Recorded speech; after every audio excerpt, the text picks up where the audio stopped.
Okay, chapter का नाम है इलेक्ट्रिसिटी। मैं इलेक्ट्रिसिटी वन शॉट में रिवाइज कराने की कोशिश कर रहा हूँ। जितने टॉपिक्स मैं अभी कवर कर दूंगा और बाकी बचे हुए टॉपिक्स अगर इवनिंग में टाइम बचेगा तो इवनिंग में कवर करेंगे।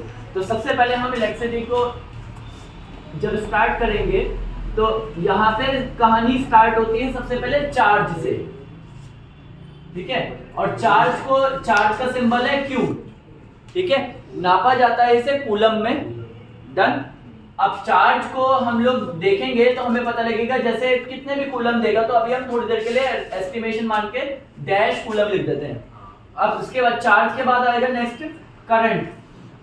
जो करंट होता है, करंट का सिंबल होता है I, नापा जाता है उसे एम्पियर में, ठीक है।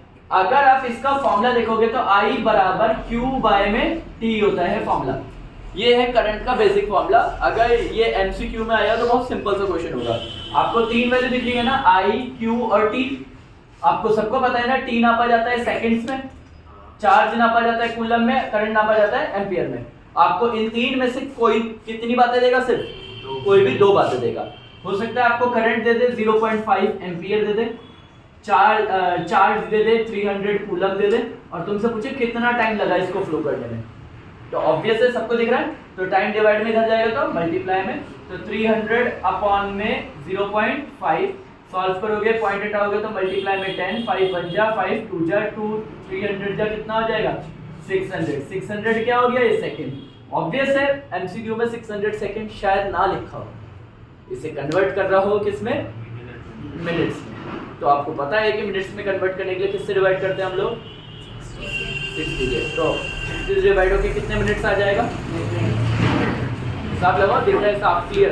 10 मिनट, ठीक है। तो अगर हम इसको कन्वर्ट करेंगे तो 600 सेकंड्स को डिवाइड बाय 60 करोगे तो ये आ जाएगा 10 minutes.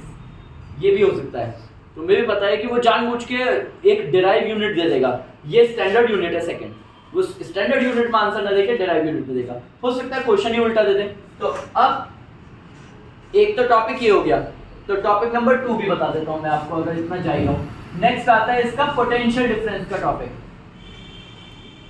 Potential difference, potential difference भी होता है W बाय में Q, ये इसका फॉर्मूला होता है।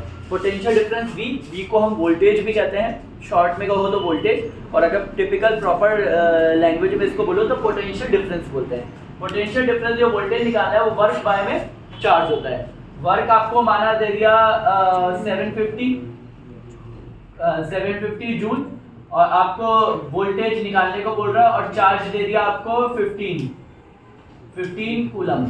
तो बताओ कितना आंसर आने वाला है?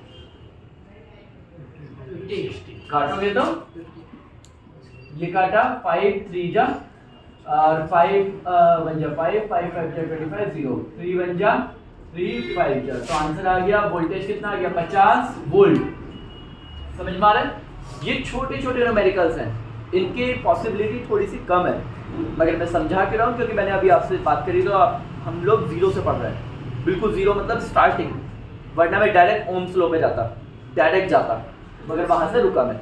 अगर इन दोनों को देखोगे तो एक जगह हमने I निकाला, एक जगह हमने V निकाला, नमस्ते बच्चे। और अगर हम इन सब चीजों को एक कंबाइन कर देंगे तो ये है रेजिस्टेंस, ये है वोल्टेज, और इसमें से जो फ्लो होता है माना ये है करंट। तो इन तीनों का एक रिलेशन होता है V = IR, और इसको ही कहते हैं हम लोग क्या? Ohm's law. ये कंफर्म आएगा। सबसे पहले इसकी आएगी डेफिनेशन, जिसकी पॉसिबिलिटी मैक्सिमम है, डेफिनेशन। फिर आएगा ओम्स लॉ का फॉर्मूला। फॉर्मूले से पहले ये बात बताता है कि V is directly proportional to I, यानी कि वोल्टेज डायरेक्टली प्रोपोर्शनल करंट के। करंट जितना ज्यादा फ्लो करेगा वोल्टेज भी उसी हिसाब से बढ़ती रहेगी। इन प्रोपोर्शनल का साइन हटाओगे तो इक्वल का साइन आएगा, तो इसीलिए I के साथ क्या आ जाता है? प्रोपोर्शनलिटी कांस्टेंट R कांस्टेंट है। R को जो नापा जाता है, यानी कि R की SI यूनिट जो होती है वो क्या होती है? OHM, ठीक है। ओमेगा जिस साइन से डिनोट करते हैं, उसका साइन क्या है? ओमेगा। ओमेगा के साइन को ओम बोलते हैं। अब इसका एक ग्राफ होता है जो तुमने देखा भी होगा, इसे V और I का ग्राफ बोलते हैं। I यहाँ लिखा जाता है, V इसको स्ट्रेट उसमें लिखा जाता है। क्लियर है? तो V और I का ग्राफ इस तरीके से बनता है। यहाँ पे भी दो पॉसिबिलिटी है, तुम्हें ग्राफ एक ना देखे, एक ही ग्राफ में दो वैल्यूज कर दे देगा, एक A और एक B का बोल देगा। ये है V और I का ग्राफ। तुमसे बोलेगा बताओ किसमें रेजिस्टेंस ज्यादा और किसमें रेजिस्टेंस कम है, ठीक है, किसमें रेजिस्टेंस ज्यादा और किसमें रेजिस्टेंस कम है। ध्यान से देखोगे तो V के डायरेक्टली सामने कौन है, R। तो R, अगर R पूछा हमसे कि R ज्यादा और कम किसमें, तो R के जस्ट सामने कौन है, V। V डिसाइड करेगा कि ये क्या बोलते हैं, R ज्यादा है या कम है। तो ध्यान देखो वोल्टेज को, जितना वोल्टेज के आप करीब रहोगे, जितना वोल्टेज के आप करीब रहोगे उतना ही आपका रेजिस्टेंस भी ज्यादा होगा। तो बताओ इन दोनों में A और B में कौन वोल्टेज के करीब है, A, इसलिए A का रेजिस्टेंस ज्यादा है और B का क्या है, कम। अब इसी क्वेश्चन को पंकज के क्वेश्चन पेपर में क्या बनाया गया कि यहाँ पे दो लाइन बोल दी, एक बोल दिया सीरीज, एक बोल दिया पैरेलल, ठीक है। अब सीरीज का मतलब है एक ही लाइन में मल्टीपल रेजिस्टेंस लगना, और जब एक ही लाइन में बहुत सारे रेजिस्टेंस लगते हैं तो वो सारे जुड़ जाते हैं, डायरेक्ट जुड़ जाते हैं, तो रेजिस्टेंस हाई हो जाता है। और जब एक ही लाइन में पैरेलल रेजिस्टेंस लगते हैं तो उनका रेजिस्टेंस कम हो जाता है, यानी कि सीरीज में रेजिस्टेंस ज्यादा होता है, पैरेलल में रेजिस्टेंस कम होता है। यही पूछा था इसी क्वेश्चन में कि जानबूझ के ज्यादा और कम रेजिस्टेंस की जगह सीरीज और पैरेलल बोल दिया। बात तो एक ही है, तो आपको हमेशा याद रखना है सीरीज में हमेशा रेजिस्टेंस क्या होता है बच्चों, ज्यादा होता है, और वहीं पैरेलल में रेजिस्टेंस कम हो जाता है। आई होप कि थोड़ा थोड़ा समझ में आया होगा, ठीक है। थोड़ी देर के लिए स्क्रीन पे डबल कर, हो गया।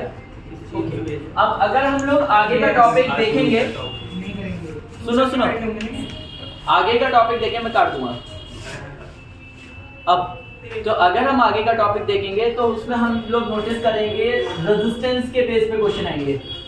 रेजिस्टेंस का कॉम्बिनेशन, कॉम्बिनेशन मतलब उन्हें जोड़ा जाता है दो तरीके से, एक तो जोड़ा जाएगा सीरीज में और एक जोड़ा जाता है बच्चों पैरेलल में। सीरीज का मतलब एक ही लाइन में मल्टीपल चीजें कनेक्ट कर दो तो वो सीरीज कहलाएंगी, और बैटरी का सोर्स, जो सोर्स ऑफ बैटरी या सोर्स जो होगा इलेक्ट्रिसिटी का, उसके डायरेक्ट कांटेक्ट में आएंगे। जबकि पैरेलल में उसे मल्टीपल ऑप्शंस में ब्रेक कर दिया जाएगा, मल्टीपल वायर्स में, और अलग अलग कनेक्ट किया जाएगा।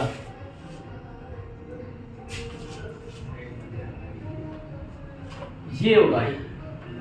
तो इसे अगर R1, R2 और R3 कहोगे, और सेम R1, R2 और R3 कहोगे, तो मैं एक तीर से दो निशाने चलाने की कोशिश करूंगा, क्योंकि मैं फर्स्ट और लास्ट टॉपिक, इसी चैप्टर का लास्ट टॉपिक दोनों एक साथ कवर करूंगा। सीरीज में सीरीज का फॉर्मूला होता है R1 plus R2 plus R3, ठीक है। वहीं पैरेलल का फॉर्मूला होता है 1 में R parallel is equals to 1 में R1 प्लस 1 में R2 प्लस 1 में R3। आप इन तीनों का एलसीएम लोगे, सॉल्व करोगे, आंसर आएगा, और फिर उस आंसर को वापस रेसिप्रोकल जरूर करोगे। समझ में आ रहा है? यानी कि आपने इनको सॉल्व किया, आपका आंसर आया 15/4, ठीक है। मगर वो तो 1 में RP का आंसर है, अब इसको क्या कर दोगे, पलट दोगे, तो RP इक्वल्स टू 4 में क्या आ जाएगा बच्चे, 4 में 15 आ जाएगा। सॉल्व करोगे, आंसर आ जाएगा। समझ में आ रहा है? मैं इस तरीके से कुछ चीजें क्लियर इसलिए करता हूँ। फिर जब आप पूरा सॉल्व कर लोगे तो एक डायग्राम बनाओगे जिसमें सिंगल रेजिस्टेंस होगा। सिंगल रेजिस्टेंस वो होगा जो आंसर आएगा इसका। फिर एक ही बैटरी का सोर्स होगा, सेम ऐसी इसका भी, ये सारा का सारा सॉल्व होके एक रेजिस्टेंस में कन्वर्ट हो जाएगा, सोर्स होगा, और फिर यहाँ